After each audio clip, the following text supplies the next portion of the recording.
E aí, galerinha, vamos lá? Nossa última aula dessa semana, a gente vai falar sobre a União Europeia. Conteúdo mais importante que vocês vão ver em geografia esse ano, então presta muita atenção. Eu coloquei um rascunho aqui para a gente ir se localizando, tá? E entendermos como que a União Europeia surgiu e como que funciona a União Europeia. Primeiro, vocês sabem o que é a União Europeia? União Europeia é um bloco econômico, da mesma forma que o Mercosul é aqui para nós, só que muito mais evoluído. Olha só, a União Europeia ela surgiu em 1944. Lá em 1944 teve início as primeiras motivações, os primeiros contratos, as primeiras parcerias entre países para se criar o que nós temos hoje na União Europeia. Em 1944 foi criado o que se chamou de Benelux, que era um grupo de 3 países europeus: Bélgica, Holanda e Luxemburgo. Por que Holanda NE? Alguém sabe?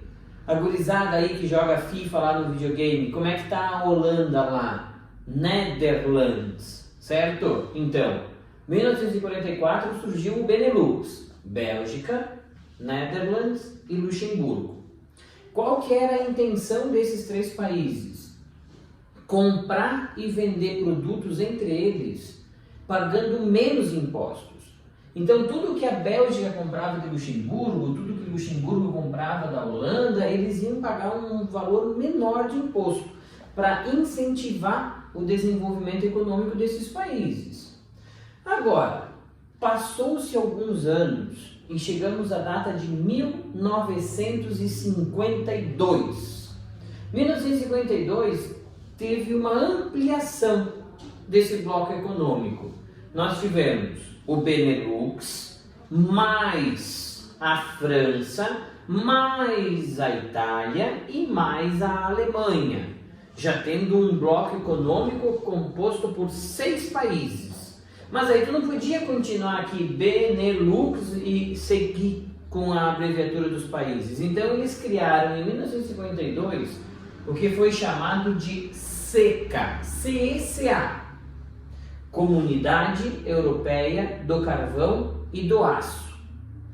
Eles evoluíram os acordos entre os países, ou seja, com a Comunidade Europeia do Carvão e do Aço, estes 6 países aqui iam comprar e vender minérios de ferro e ligas de aço e carvão mineral entre eles, sem pagar nada de imposto. Isso é muito bom.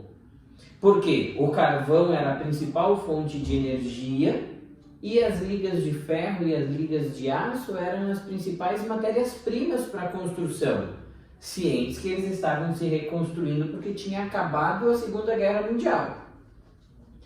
Passaram-se mais alguns anos e em 1957 mudou-se novamente o nome de Comunidade Europeia do Carvão e do Aço para CEE, Comunidade Europeia para as Exportações.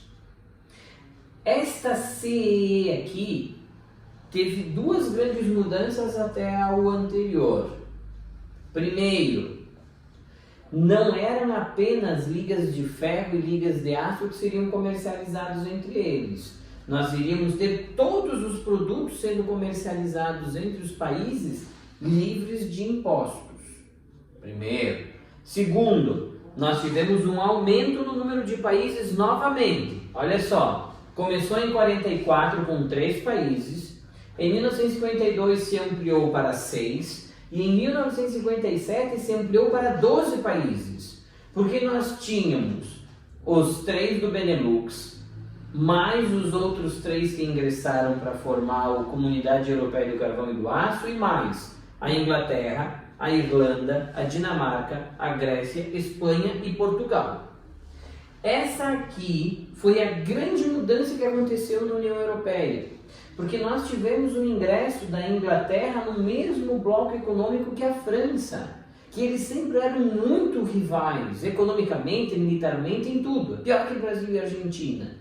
Ou seja, aqui, para que isso aqui funcionasse, esses países tiveram que deixar de lado a rivalidade que eles tiveram. Agora, em 1992, olha só, de 1944 até 42, meio século, até 92.